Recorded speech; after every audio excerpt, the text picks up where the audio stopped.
With plastic models being this detailed, why does anybody want resin? Let's have another Wonders Off discussion.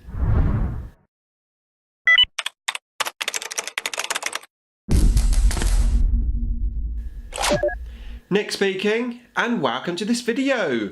Right, in today's video I want to have a relaxed, chill discussion about resin. Do we really need it? Before that though, if you would like to keep up to date with the wonders of Warhammer 40k, then please give me a sub and hit the bell button so you don't miss an episode. Okay, so this video we're going to have a chat about resin. Do we really need it? Now this video was inspired by a prize which I recently won on a giveaway over on Devil's Paintbrush Miniature Painting. Really great channel, check it out if you haven't already. I'll put a link to it in the description below. And as you saw, I won that Chaos Lord, the Nurgle Lord from the Dark Imperium box set. Now this is the first miniature from that set that I've physically seen. And wow, I mean the detail is absolutely amazing. And it really got me thinking about resin. You know, do we really need resin? If the detail can be made it's so good in plastic, why do we need resin? So let's have a little chat about it. Now please feel free to put your comments in the comments box below because I'd love to hear your thoughts. As always, this is a discussional video, so yeah, let's get some discussion going. So first of all, I want to talk about Finecast. Yes, it does have some other names, but officially it's called Finecast. Now personally I've had some awful experience with Finecast. Now bearing in mind that this was when Finecast was first released. So I bought several models. I bought some Venomthropes, which not only had a piece missing, which yeah, okay, I could have taken back, but I just green stuffed the piece in. But then it had loads and loads of air bubbles. All the tentacles were just dreadful. One of the models was sort of bent all the way over, leaning on one side. I had to hair dryer it back into position. And then I bought Imitate the Stormlord, which again was full of bubbles. I took him back. He was so bad I had to take him back. I got a replacement. The replacement still had bubbles in it. It wasn't quite as bad. So I had to fill all the bubbles in. His staff was just dreadful, again all bent over. I managed to hairdryer it back into position, but every time I get it out of my gaming case it sort of always bent back again. From that moment onwards I sort of vowed that I would never buy resin again. Now I've been told, and I have seen, that resin from Games Workshop themselves, Finecast, is a lot better than it was when it first came out, so there has been some improvements. Now I have recently purchased something from Games Workshop in Finecast for a new project that I've got coming up. I'll make a video on it in the future, but I have to say that that particular box that I got was actually pretty good. There was certainly no air bubbles and there was a tiny bit of warping, but I think we know that's fairly standard for these products made out of resin. I think as long as we can manipulate them back into shape and they stay into shape, that's the most important thing for me. Now, I don't know whether this new Finecast that we've got will stay in shape, but we'll find out, I suppose. So I'd love to hear your thoughts and experience on Finecast. Finecast is still around, but I believe they're not making it anymore in any of the new products, which if that is the case, then that's fantastic. Now as you know, I'm a huge Necron fan. I was going to make a dedicated Necron video about this, but I'm going to put it into this one. So Necrons, they definitely 100% need some more models. We need new plastic HQs. Please, Games Workshop, make me some plastic HQs, because I refuse to buy the Finecast ones, and I'm ending up having to convert all of my HQs, which is fine, I don't mind that, and it does make my army unique, but wouldn't it be great to have some new plastic HQs? Been following a Facebook post where there's people saying, oh, you know, we need new plastic warriors, you know, the warrior pose is not very good, etc. No thanks. I mean, I think the warriors are fine. I love green rods myself. I'd put green rods on every single Necron if I could. But yeah, definitely new HQs, please, Games Workshop. Okay, so that's the Finecast covered, and it's fair to say that I think most of us would be happy to have plastic over Finecast. We won't talk about metal in this video because metal is just an old substance that I don't think Games Workshop will ever use again, and that's one reason why they've got Finecast. But yeah, let's now have a chat about Forgeworld. So I know a lot of people love Forgeworld, and indeed I've got some Forgeworld stuff myself. Not a huge amount, but I have got some. So my first ever Forgeworld model was a Necron pylon. I purchased that because I had pretty much every model from the collection. I wanted to add it to my collection. I didn't know the rules or anything at the time. I just bought it at a Games Day once. Yes, that was when I was younger and I had more surplus cash. But yeah, I bought that. I've bought a Forgeworld avatar with the spear. Awesome model. And then I bought some upgrade kits for my wave serpents. And I was given some shadow spectres as well. They're Eldar shadow spectres.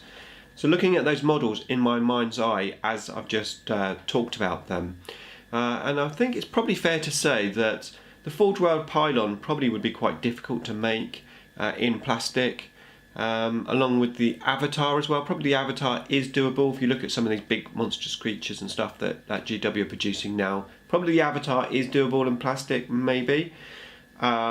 And then you've got the upgrade kits, say for the wave serpents and stuff. I mean, that's definitely doable in plastic.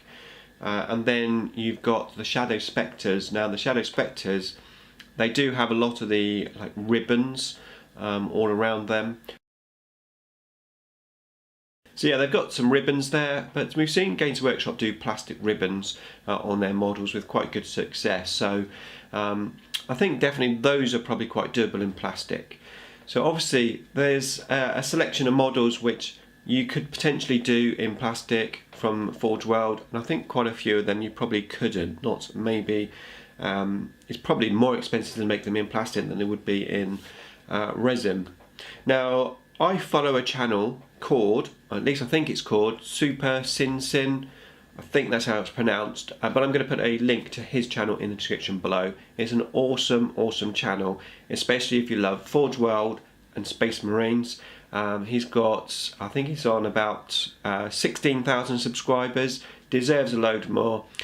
He pretty much buys and reviews every single new release there is, and his reviews are probably one of the best I watch. I absolutely love his reviews. You start watching his video and you think, oh, it's just a review, like a 10-minute review, but he holds my attention all the way through. So I really love his videos. So keep up the good work. Super Sin, I think that's how you pronounce the name. Anyway, I've been watching his videos and all the new releases that he's just done, and you know, he's showing off these models, talking about the detail of the models, and I'm looking at the detail, and yes, they look fantastic. But then when I look at that Lord, the Chaos Lord, which I've just won in plastic, I'm looking at that and the detail in that, and I'm thinking, so with so much detail on these models, it just makes you wonder, is it really worth having resin? Is Forgeworld that much more detailed?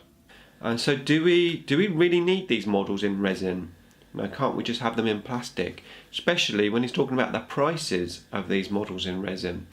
Yes, okay, the new Games Workshop prices have gone up quite a bit. I think one of the latest characters, £22.50 for one model. It is pretty expensive, arguably, but there is a lot of detail in those models, and you can see the work that's gone into them.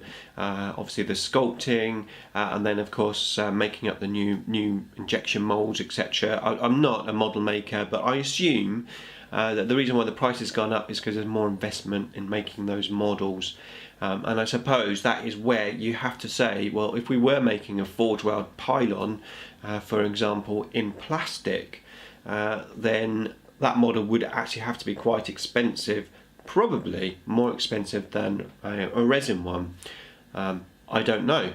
If you know, let me know. Put your comments in the box below, because I would love to hear your views on this. So the last thing I want to have a little chat about is the crossover of Forgeworld and Games Workshop, where you can buy some units, some models, some armies exclusive to Forgeworld that you can't get from Games Workshop. So a lot of the Horus Heresy stuff, I mean, I think it's really great, the Horus Heresy that we've got. I love the fact that they're currently using the 7th edition rules. I think that's ideal, because anyone who loved 7th edition can still play it. And then obviously we've got the 8th edition stuff with Games Workshop.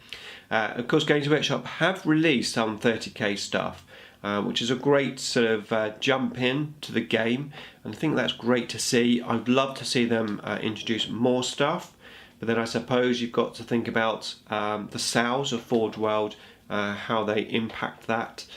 So I suppose Games Workshop are basically saying, well, we've got these models, you can play this game, head on over to Forgeworld and buy some more expensive stuff. And of course there's all of the big toys that Forgeworld make, which currently aren't available in Games Workshop. I mean, Games Workshop are making bigger units. We've seen like the Wraith Knights and Imperial Knights, etc. But of course Forgeworld own the market in terms of the Titans, the big Imperial Guard tanks, the Storm Eagles, etc. And at one point we thought we were going to get a plastic Storm Eagle. I think they could easily make a plastic Storm Eagle. I don't know that they will though. I think they'll probably leave those big toys for Forgeworld. And going back to Super Sin's review video of one of those big new ships, I think it's the Storm Eagle, you know, you can definitely see that Forgeworld have also improved their process in building these models. Now you get instruction books, proper instruction books with the models, all colour and everything. And also you can tell that they've improved how the models fit together. With the previous model, I had a lot of people talking about the fact that they had to send parts back, where they were just warped so much that they couldn't even fit them into place. But so it does seem like Forgeworld have also improved the quality of their resin, as well as Games Workshop improving the quality of their Finecast resin. So from my point of view, regarding Finecast, Games Workshop, please get rid of Finecast and bring out new plastic models. My thinking is that I refuse to buy them unless I absolutely have to. Hopefully others will refuse to buy them, and Games Workshop will get the message they're not selling their Finecast models, they need plastic ones. And if they produced all of the Necron characters in plastic, I'll be the first in the queue to get them. In terms of Forgeworld resin, personally it's not my bag. I'm not really into it.